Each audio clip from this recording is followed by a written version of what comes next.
Hello, everyone. Welcome to Community CPA's webinar.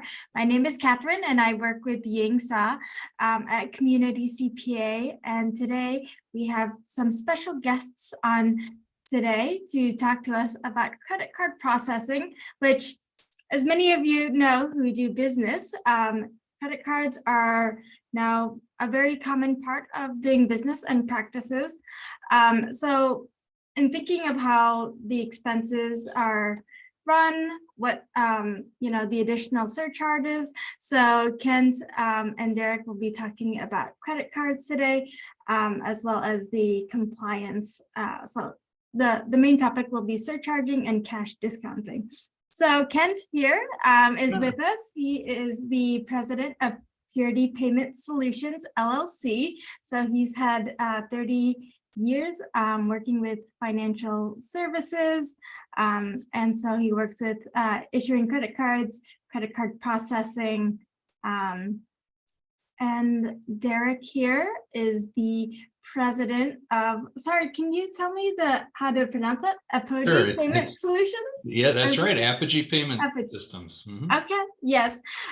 So he's been on doing that for 27 years in that payment processing space. And he's going to be talking to us more on the compliance. And so welcome. Thank you both for coming today and sharing your knowledge with our small, successful business owners. I'm sure this will be a lot of useful information. So thank you, Kent. Yeah, thanks for having us. We really appreciate it. I was on once before with Catherine, and it was a very good experience. So we're looking forward to sharing what we know and kind of demystifying some things with regard to credit card processing as it relates to cash discounting and surcharging. So I'm going to go ahead and share our screen and go ahead and do it this way. Pull up our PowerPoint. So thanks for the introduction, Catherine. We really appreciate it. Just to reiterate, Derek and I have been in business together, really, and known each other for over 27 years. We started an LLC together. So started that in 2004. I helped to grow that organization to 14,000 customers. So as Catherine had mentioned, today Purity Payment Solutions processes over 75 million in monthly volume. Through Derek and his team, we're a licensed independent sales organization. There's thousands of them across the country. We like to think that we're the most transparent and honest. We don't do long-term contracts, no early termination provisions, and I won't go into a lot of detail on that. But for us, it's all about treating our customers fair and honest. And we've seen just a huge shift from cash discounting to surcharging, really over the last 3 years, especially. Derek, I'm going to let you kind of just bring your background into it, and then I'll transition over again into my slide. Well, and as Kent reiterated, thank you for having us. My experience in the credit card processing world goes back to the mid-90s, and the landscape has changed dramatically over the years, as you can imagine. Technologies have changed. The costs, unfortunately, have changed dramatically. The technology is ever changing.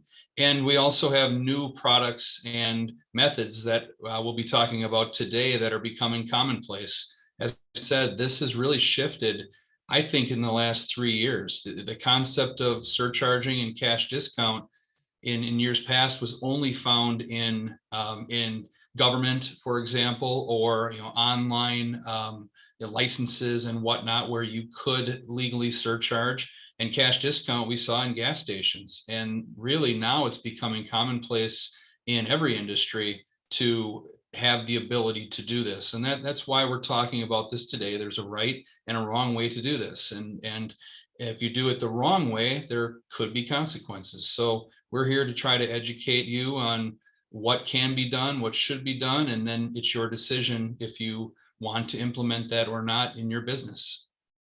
Perfect. Can you see this full screen, or are you seeing partially me? I should downsize that maybe a little bit. Are you able to see that okay, Catherine? Yeah. Okay, awesome. Awesome. So yeah, as Derek mentioned, we truly are in an escalation, rising costs of credit card acceptance, just like everything else, for small businesses in particular. Basically, the average cost of a credit card transaction will range from 1.4% up to 4%. There are over and I won't go into a ton of detail on this, but there are literally over 350 different interchange categories. That is the cost of a credit card transaction.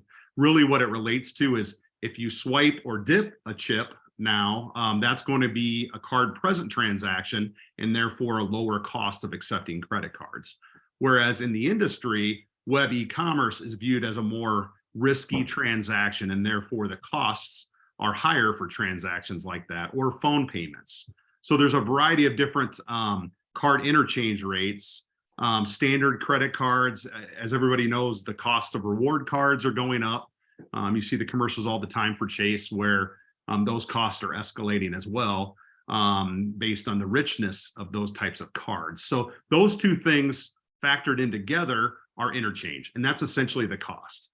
So roughly 90% of credit card transactions goes to the card issuing bank. So a lot of people have the misnomer that us as credit card processors are the ones making all the money in this, whereas really what it is it's the card issuing banks. So the card issuing banks are the ones that pass on the fees associated to those cards.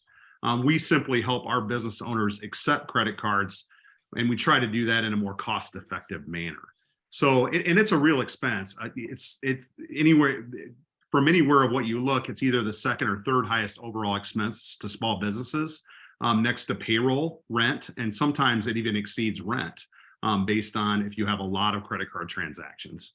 So it's a real expense, and cash discounting and surcharging is a way to offset those expenses as long as you're doing it in the correct way. I'm going to go ahead and let's see here. Okay, so really what has come down to it is in the past 3 years, we've seen a huge escalation in people moving to both surcharging and cash discounting programs. Really, small business owners are fighting back. You know, there's increased inflation, cost of goods sold are increasing. And with that, the percentage of the credit card expenses also increase. So therefore, the percentages overall to small businesses are ever growing. Cash discounting, as Derek mentions, already been around for over a decade. And you see it a lot in gas stations. Surcharging, government, municipalities used to be the only ones doing that. Now it's been brought to small businesses if it's done the correct way. So we're going to talk to the differences in surcharging, convenience fees, how that's positioned based on the way that you currently operate today, whether it's in a card present environment, if you're a restaurant owner, a deli, or a place like that, versus if you're an e-commerce based merchant, and the ways to do that the correct way. But basically, it's an increasing cost of credit card acceptance due to the card issuers, the different types of interchange, and also fraud that has caused a shift to this. And I put a stat in there that says huge increase since 2020. Pulled up some stats earlier today. In 2020, there was about a 4%, and this is mutually exclusive of gas stations. A 4% had adopted it. Then in 2021, 9%. And just in 2022, there's been a 33% adoption rate for the cash discounting program and surcharging programs, kind of shuffled between the two different options. So there is a lot more small businesses that are moving to this type of program. Let's see, kind of going through the same slide here. So what we're going to talk about today is surcharging versus cash discounting. I'm going to turn it over to Derek to talk about the surcharging aspects, and we'll go through some of the similarities and differences, focusing on the surcharging first. So Derek, you want to take this slide? Yes. So when talking about a surcharge, what really brought this about has been the fight really between the card associations, Visa, MasterCard, American Express, Discover, and the business sector. The business sector, as you can imagine, feels that the card associations are simply charging too much for the ability to take a credit card. And that fight has been going on for a long time. You may be familiar with the suit that Walmart brought on about 20 years ago. There have been various lawsuits since then that have effectively tried to bring interchange, which is the cost that businesses pay for the acceptance of cards, down to reasonable levels. There have been changes. There have been changes specifically in debit cards, for example, where debit cards are actually regulated by the federal government to a certain percentage. But all in all, the costs of accepting cards are still increasing. They're still moving with various fees that have been implemented by the card associations, interchange additions, new rewards cards, for example. And that's what's really bringing on the concept of the surcharge cash discounting. Surcharging was actually against the rules by the Visa MasterCard rules up until probably around 10 years ago, where you may remember seeing signs in businesses where you could not accept a transaction on credit under, let's say, $5. That was technically against the rules and regulations. But now things like that are accepted, and a surcharge is accepted as well, where in years past it was not.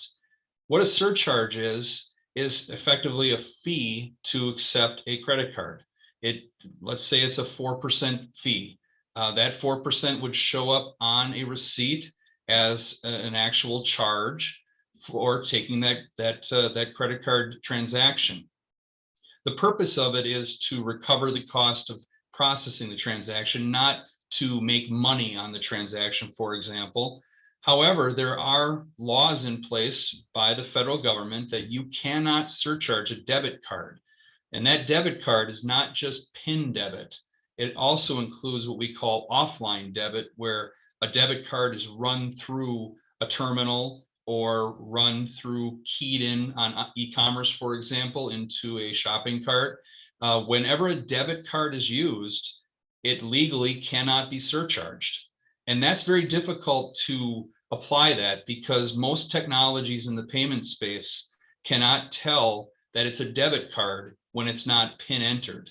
So that has always been the difficulty of establishing a surcharge program, is you very well could be violating the rules, and these are federal laws, and not knowing it because the technology that you're using doesn't know the difference between a debit and a credit card when it's not PIN entered.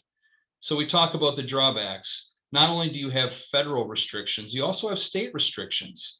There are still 5 states today that do not allow the concept of a surcharge in any case, credit, debit, whatever it might be. And I don't have the list in front of me. One of the states I know is Connecticut, but the 5 states, that's where the business originates, not where the customer is originating from. So it's where the business is originating from. So that's important to know. It does require very strict signage requirements because the customer needs to know ahead of making the purchase that there's a surcharge. That's one of the rules of having a surcharge program, that there can't be any surprises. If there are, it's going to cause that customer to reach out to their issuing bank and formalize a complaint, which if that happens, that can come back to you and that can result in significant fines or possibilities of issues with your processing, depending on who you're processing with. We also talk about stigmas. That's a business decision. What if the business next to you is not charging a surcharge and you are? Does that affect your customers? Does that affect you with your competitors? Are there other stigmas that would need to be overcome? It's important to note the stat that Kent showed in the last slide. 33% now of businesses are effectively offering a program to pass along their expenses, whether it's surcharge or cash discount. So the tide is changing. More and more businesses, and I'm sure you're seeing it, are implementing a program of some sort to try to recoup their expenses. So the surcharge program is very difficult in itself to implement, and it's for the reasons that I mentioned above. Kent, if you could move on. Yeah, definitely. I just want to chime in there a little bit. State restrictions. It is legal in Iowa to surcharge as long as you do it the right way, as well as cash discounting, because I know a lot of our clients are locally here in Iowa and surrounding states.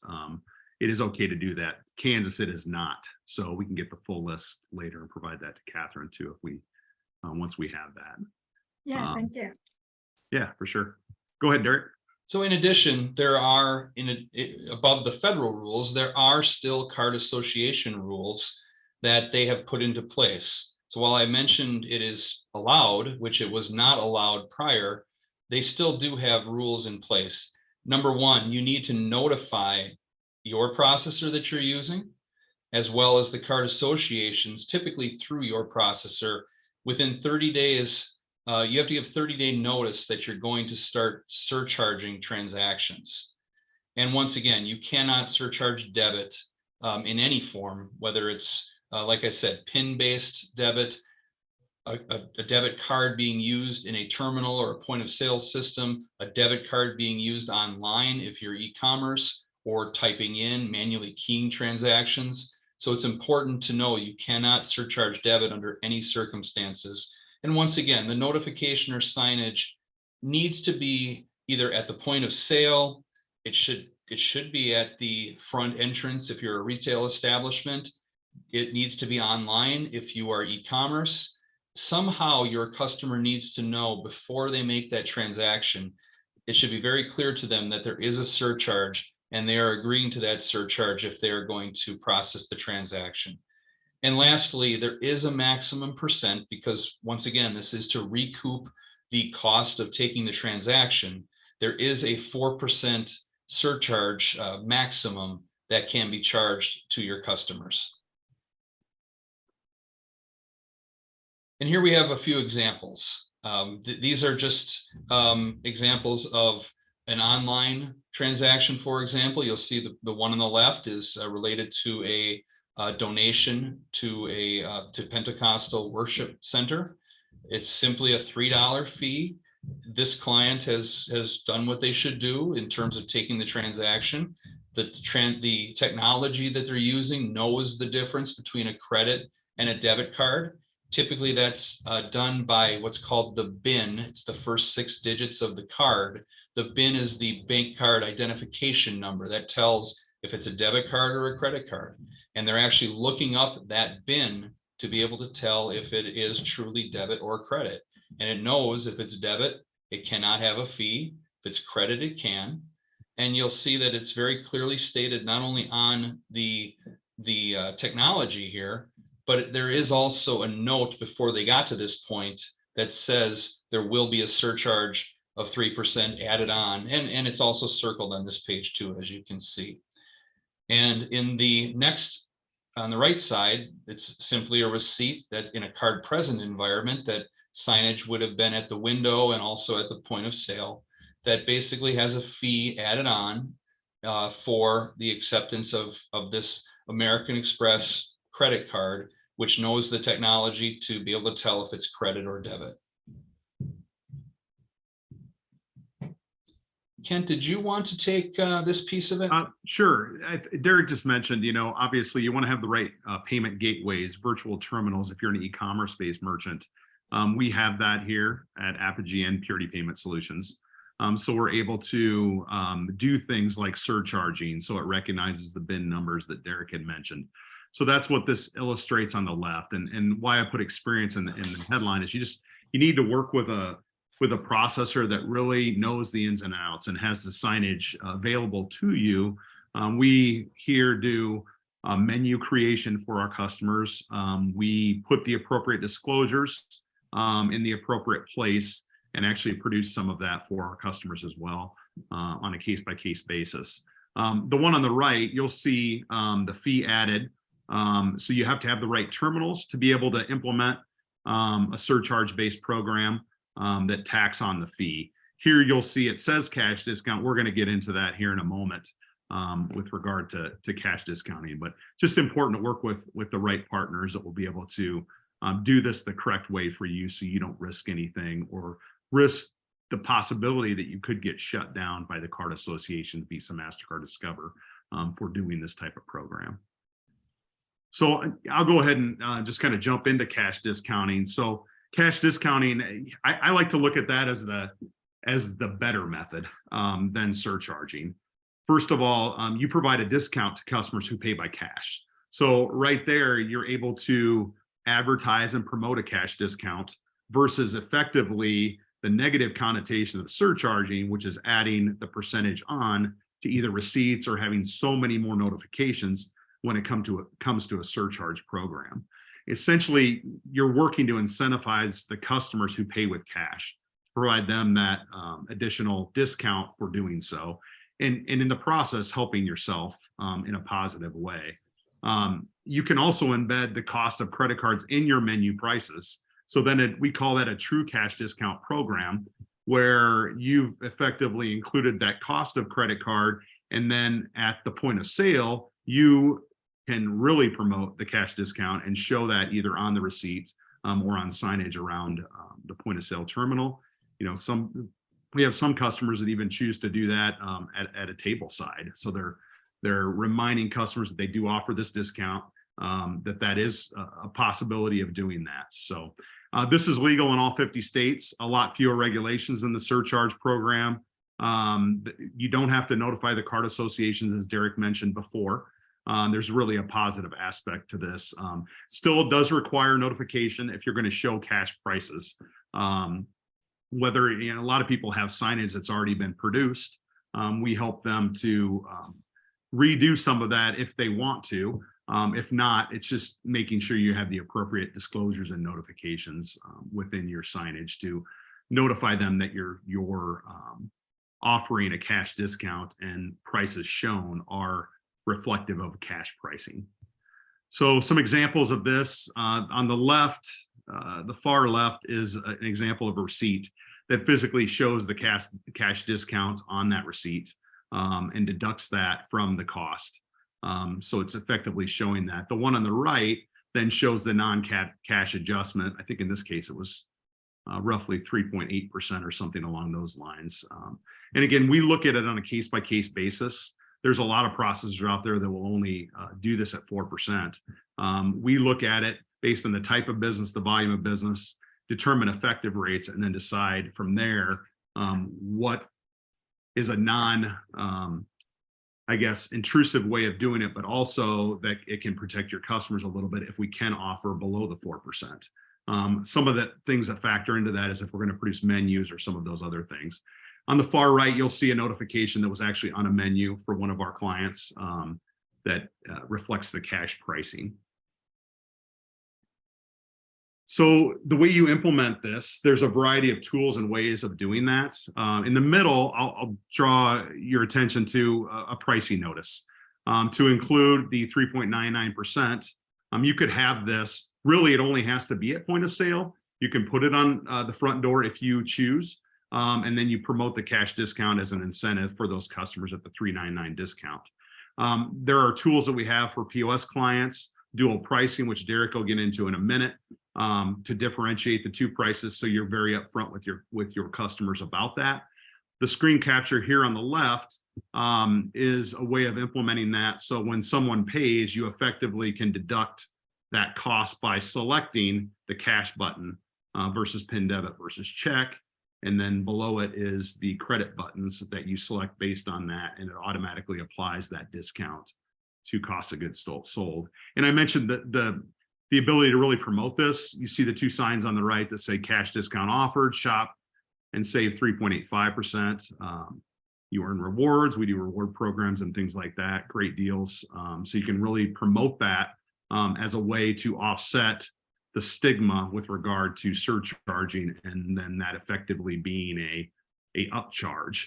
I think one thing to think about is customers have become so used to merchants paying the cost of the reward cards. Well, these reward cards have gotten richer and richer. So sometimes it's an honest discussion, and frequent customers will truly understand the fact that you're having to offset some of that cost because it eats into your bottom line, and especially in an inflation environment like we're in today.